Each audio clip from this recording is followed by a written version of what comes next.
पिता और पुत्र और पवित्र आत्मा के नाम पर आमीन। यीशु मसीह में प्यारे भाई और बहनों, आज हम लूकस के सुसमाचार 15वें अध्याय के 1 से लेकर 7 तक के ईश वचन पर मनन चिंतन करेंगे। लूकस के सुसमाचार के 15वें अध्याय में यीशु मसीह 3 दृष्टांत सुनाते हैं। इन तीनों दृष्टांतों की खास बात यह है कि इन तीनों में कुछ ना कुछ या कोई खो जाता है। सबसे पहले में एक भेड़ खो जाती है, दूसरे में एक सिक्का घर के अंदर खो जाता है और तीसरे में 2 बेटों में से एक बेटा अपना घर छोड़कर चले जाता है। आज हम पहले दृष्टांत पर ध्यान देंगे, जहां पर हम ये देखते हैं कि एक गडेरिये की 100 भेड़ें थी। उन 100 में से एक भेड़ खो जाती है और वो 99 भेड़ों को छोड़कर उस खोई हुई भेड़ को खोजते हुए उसके पीछे जाता है और उसे ढूंढकर वापस ले आता है और बहुत ही ज्यादा खुश हो जाता है। इस दृष्टांत के द्वारा यीशु मसीह हमें ये बात सिखाना चाहते हैं कि जब हम प्रभु के घर को छोड़कर दूर चले जाते हैं तो हम भटक जाते हैं, पाप के दलदल में गिर जाते हैं। लेकिन उसके बावजूद प्रभु हमारी खोज के लिए हमारे पीछे आते हैं और हमें वापस अपने घर लेके आते हैं। और हमारे वापस लौटने पर प्रभु को बहुत बड़ा आनंद मिलता है, स्वर्ग भी जश्न मनाता है।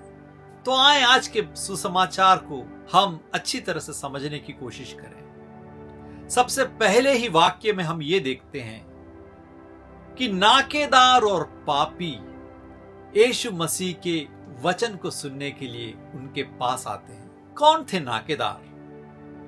नाकेदार लोग यहूदी तो थे, लेकिन रोमियों के लिए अपने ही यहूदी भाइयों से कर वसूली किया करते थे। इसलिए यहूदी नाकेदारों से बहुत ही नफरत करते थे। नाकेदार रोम के अधिकारियों से दोस्ती करके अपने ही भाई यहूदियों के खिलाफ जाते थे और वे बहुत बड़े धनी हो चुके थे।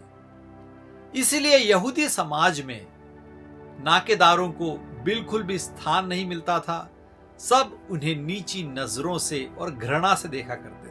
और पापी वे व्यक्ति माने जाते थे जो मूसा के नियम का पालन नहीं करते थे और अधार्मिक जीवन जीते थे। लेकिन क्या है यहां पर ध्यान देने वाली बात? नाकेदार और पापी प्रभु यीशु मसीह की वाणी सुनने के लिए आए। वे चाहे जैसे भी हो, चाहे समाज उन्हें नीची नजरों से क्यों ना देखता हो, लेकिन उनमें क्या अच्छाई थी? वो यीशु मसीह के पास आते थे उनके वचन को सुनने के लिए। पिछले अध्याय में अर्थात 14वें अध्याय के 37वें वाक्य में प्रभु स्वयं कहते हैं, जिनके कान हो वे सुन ले। और नाकेदार और पापी प्रभु की बात ध्यान से सुनते थे। लेकिन दूसरे वाक्य में हम ये देखते हैं कि फरीसी और शास्त्री वो आपस में भुनभुनाते हैं। वो प्रभु यीशु मसीह की बातों पर ज्यादा ध्यान नहीं देते, लेकिन यीशु मसीह के वचनों में वो गलती ढूंढने की कोशिश करते हैं, त्रुटि ढूंढने की कोशिश करते हैं। वे यीशु मसीह की निंदा करते हैं, उनकी आलोचना करते हैं। कान तो हैं, लेकिन वो प्रभु की बात पर ध्यान नहीं देते। उन्हें अपने दिल से अपनाने के लिए तैयार नहीं है। अपने दिल को, अपने मन को प्रभु के लिए खुला नहीं रखते। ऐसे लोगों के लिए ही प्रभु यीशु मसीह ने यह दृष्टांत सुनाया कि एक गडेरिये की 100 भेड़ें थी। उसमें से जब एक भेड़ खो जाती है तो 99 भेड़ों को छोड़कर वो गडेरिया उस एक भेड़ के पीछे जाता है और तब तक उसकी तलाश करता है जब तक वो उसे पा न ले। और जब वो भेड़ उसे मिल जाती है तो वह वापस आकर जश्न मनाता है, दूसरों को भी बुलाता है, अपनी खुशी बांटता है। प्रभु यीशु मसीह ये समझाना चाहते हैं कि ईश्वर का रवैया यही होता है। ऐसे 99 लोग जो पश्चाताप करने के लिए तैयार नहीं हैं, जिन्होंने अपने मन को कठोर बनाकर रखा है, जो प्रभु के वचन को सुनने और समझने की कोशिश नहीं करते, जो अहंकार में जीते हैं और अपने आप को महान समझते हैं, इन लोगों से ज्यादा बेहतर और प्रभु को प्रिय हैं ऐसे पापी लोग जो प्रभु का घर छोड़कर चले तो गए, लेकिन उन्हें अपनी गलती का एहसास होता है और वो वापस आने के लिए तैयार होते हैं, या फिर जब प्रभु उनकी खोज में उनके पास जाते हैं तो वो प्रभु का हाथ पकड़कर घर की ओर वापस आते हैं। ऐसे लोगों के प्रति स्वर्ग में आनंद से जश्न मनाया जाता है। प्रभु इस प्रकार पापी व्यक्तियों को स्वीकार करने के लिए तैयार रहते हैं। तो इसलिए सबसे पहली बात जो हमें सीखनी है वो ये है कि हमें नाकेदार और पापियों की तरह प्रभु की बात सुनने का मन बनाना होगा। हमें चर्च जाना होगा।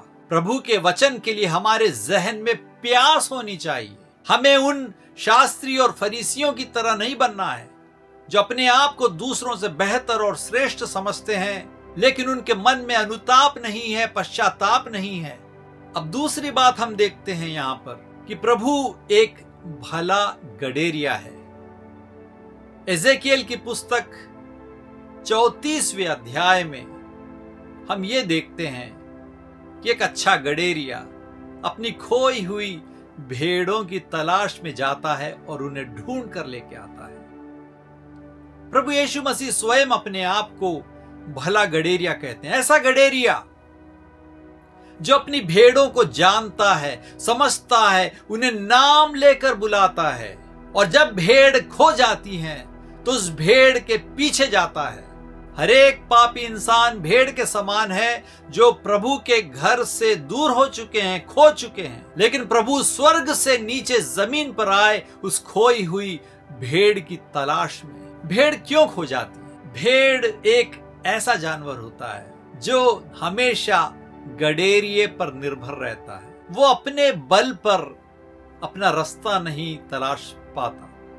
वो गुम तो हो सकता है, लेकिन अपने आप रास्ता ढूंढकर वापस आने की क्षमता उसमें नहीं होती। भेड़ बहुत ही भोली होती है, और जब वो भेड़ खो जाती है तब अच्छा गडेरिया उस भेड़ की तलाश में जहां तक हो सके वहां तक जाता है और उसे ढूंढकर उसे अपने घर वापस लेके आता है। 99 को छोड़कर जाता है, क्योंकि गडेरिया जानता है एक एक भेड़ महत्वपूर्ण है। वो भेड़ अपने बल पर वापस नहीं आ सकती, उसे उस गडेरिये की जरूरत है। इसलिए अच्छा गडेरिया सब्र रखता है और त्याग करते हुए उस भेड़ को वापस ले आता है। और आज के सुसमाचार में अंत में हम ये देखते हैं, जब खोई हुई भेड़ मिल जाती है तो ईश्वर बहुत प्रसन्न होते हैं। जब भी एक पापी जो अपनी गलती को मानकर पश्चाताप कर प्रभु के पास आने का मन रखता है, तब प्रभु अत्यंत प्रसन्न होते हैं और स्वर्ग में भी आनंद का उत्सव मनाया जाता है जब भी एक खोया हुआ पापी प्रभु के दर वापस आता है। यीशु मसीह में प्यारे भाई और बहनों, आए हम आज के सुसमाचार पर मनन चिंतन करें। क्या ऐसा हुआ है हमारे जीवन में कि हम भी खो गए हैं? यदि खो गए हैं तो उसका कारण क्या है? गडेरिया जो 100 भेड़ों को देख रहा है, उसकी नजर चुरा कर कहीं हम कुछ और ढूंढते हुए भटक तो नहीं गए हैं? क्या हम अपने 99 दोस्त भेड़ों को छोड़कर अकेला होने की कोशिश तो नहीं कर रहे? यदि ऐसा है तो हम भी खो सकते हैं। चर्च में हम सब एक साथ हैं, लेकिन हमारे गडेरिये पैरिश प्रीस्ट की नजर चुराकर यदि हम अलग होने की कोशिश करेंगे तो हम भटक जाएंगे। यदि हमारे चर्च के अन्य सदस्यों से हम मेल मिलाप नहीं करेंगे, उनके साथ प्रार्थना में एक साथ नहीं जाएंगे, चर्च में नहीं आएंगे, तो हो सकता है हम भी खो जाएंगे। इसीलिए हम अपनी गलती को माने और हमारे भले गडेरिये प्रभु यीशु मसीह के पास वापस लौट आए। क्योंकि वो हमारे पीछे आ रहे हैं हमारी तलाश में, और हम उनके साथ जाने की मंशा रखें।